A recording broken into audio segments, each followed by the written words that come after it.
Hi, it's me, Rachel Lynn, and today I'm going to tell you about my mom.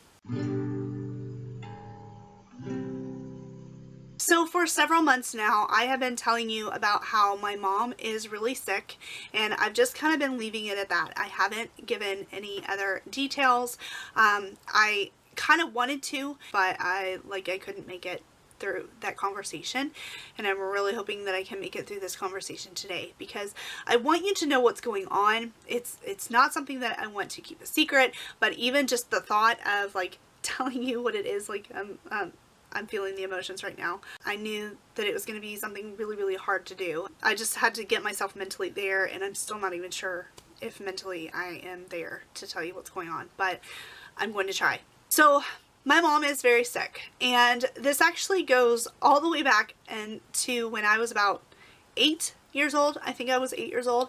My mom had cancer. She had melanoma cancer on her arm, like right here, and she had a mole, and she ended up, it was like, I don't even know, I don't recall what stage it was in, but I do know that the doctors told her that she would probably lose her arm, that they would probably have to take the whole arm in order to save her life. Well, they didn't have to do that. She has a huge scar, like a whole dip in her arm, and she has a very big scar on her arm from that surgery, from them taking it out. They also said that if she did get to keep her arm, that she would probably lose the use of her arm if they didn't have to take the whole thing. She can use her right arm just fine. So my mom had surgery to remove the melanoma cancer in 1991.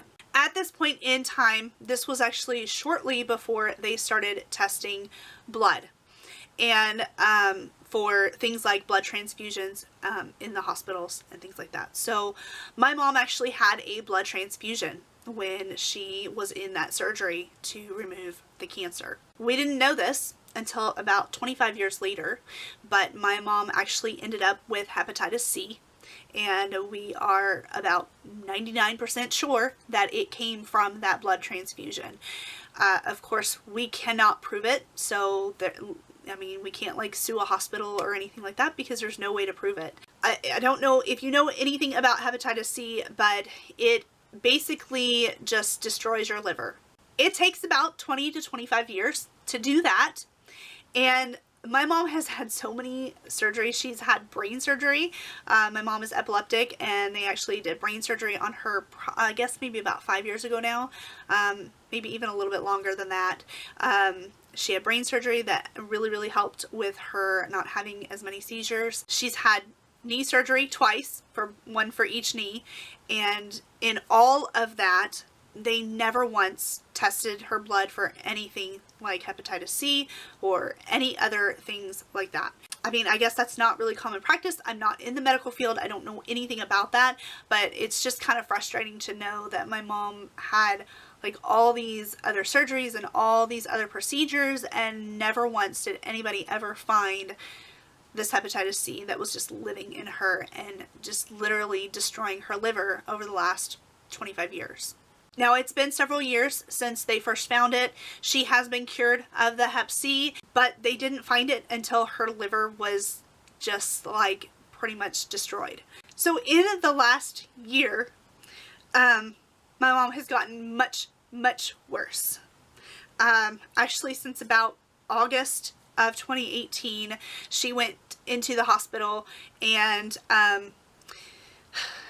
it was not good. She was in the hospital for about 2 weeks, and they were having issues with her kidneys as well as her liver, and because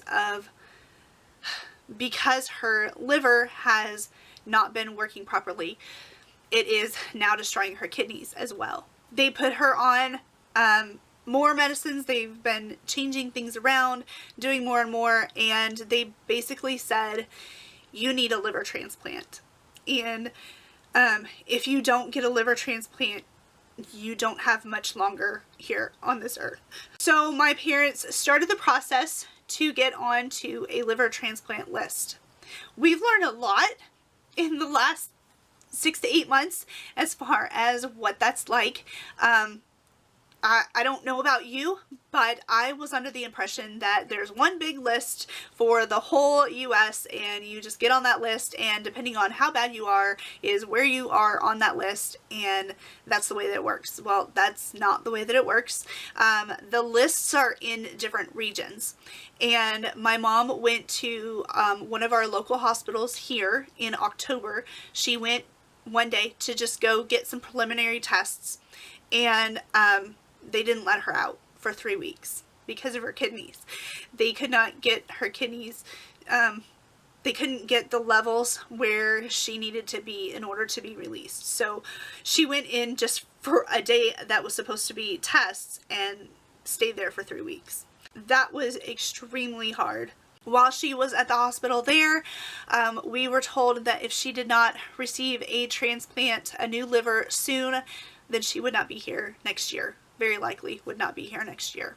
She was also looking at getting a kidney as well, because her kidneys are not working like they should. So our local hospital here in Louisville actually declined her from being on that list. That was really hard, especially because the reasons that they did not put her on the list. The transplant doctor for the liver did not like the readings for her heart and how her heart was doing. However, the cardiologist said that her heart was fine for surgery and that she should be put on the list. And so that was devastating, because it's like the doctors don't agree, but like the cardiologist, which would know more about her heart than the liver doctor, like he said it was fine, and the liver doctor said no. And so that was really, really hard. So my parents started looking into other avenues, different regions, different areas you can actually travel and go. They had to wait a little bit as far as getting my mom's insurance approved to go to different hospitals. So my parents have gone to Indianapolis, and then they also went to St. Louis, and then we've also figured out that Kentucky is not necessarily its own region. We thought that it was, but there's the Louisville hospital that we were at is one, and then UK's hospital in Lexington is part of a different region, and a lot of their testing is actually done here in Louisville. So that was actually good news in the midst of all the turmoil. St. Louis actually declined my mom because of her brain surgery that she had several years ago, which that one, again, I don't really understand why. I mean, if her brain surgery had just happened, you know, last year, maybe even 2 years ago, I'd understand, but this was like more than 5 years ago she had her brain surgery, so I don't really understand why they declined her for that. My dad said that he was actually somewhat relieved that they were let go from St. Louis, just because it is such a long drive to get to St. Louis. As it stands right now, my parents have tried to get onto 4 different lists. So they were rejected from Jewish Hospital in Louisville. They were rejected from the hospital in St. Louis, but they are in the process of getting on a list at Indianapolis and at UK in Lexington. She is not officially on the list for either one of those hospitals as of right now, but she has gone back at least 2 or 3 times for different tests.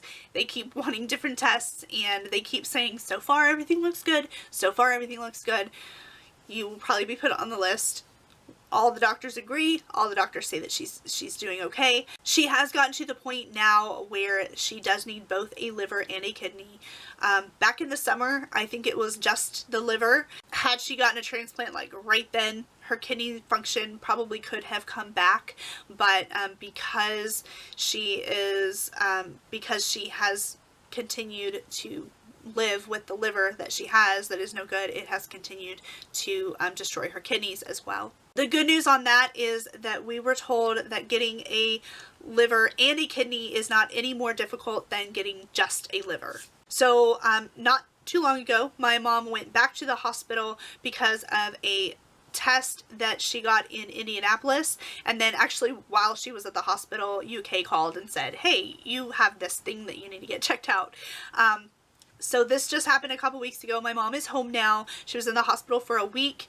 They had found some spots in her lungs. I was very scared that it could be cancer, just because anytime you see spots on things that there shouldn't be spots on, it can be kind of scary. I was afraid to tell my dad that when he first told me about the spots on the lungs, but the next day I expressed those concerns, and he said, no, we already know that it's not cancer because she's had so many tests so far. So between all 4 hospitals, and especially Indianapolis and UK, she's had so many tests, and so they already knew, like, she didn't have cancer because there is no cancer in her body according to all of their tests, which is good. So we're still not entirely sure what it was that was in her lungs. They think it was some kind of fungal infection, which, because she is so sick, like, her immune system is down, and so I'm not really sure how you would get that, but I think it's something that, like, just regular people wouldn't get. You know, if you have a good immune system, you're not very likely to get it, just because there are things floating through the air at all times, and most healthy people are fine. But since my mom has all of these issues, that lowers her immune system, and so I guess that's how she got the infection. When she was at the hospital, which thankfully she was here in Louisville, and I was able to visit her fairly easily. When she was at the hospital here in Louisville, they did some tests. She even was, like, basically in quarantine. Like, you had to go through a door in to get, like, a second door to get into her room, and you couldn't open the main door out into the hallway because they didn't want anything to spread, and everybody had to wear masks coming in. Like, our family didn't wear masks because if we were exposed to anything, we were already exposed to it, but we still don't really know what she had, though. They started giving her antibiotics. I guess that was working. I'm not sure. She goes back for a repeat scan pretty soon, hopefully, because I'd like to know how that's doing. But they were testing and doing cultures of it, and they released her from the hospital without really knowing what it was, and they said it could be 2 to 5 weeks before they know. So hopefully whatever they gave her medicine-wise will cure that and get rid of that.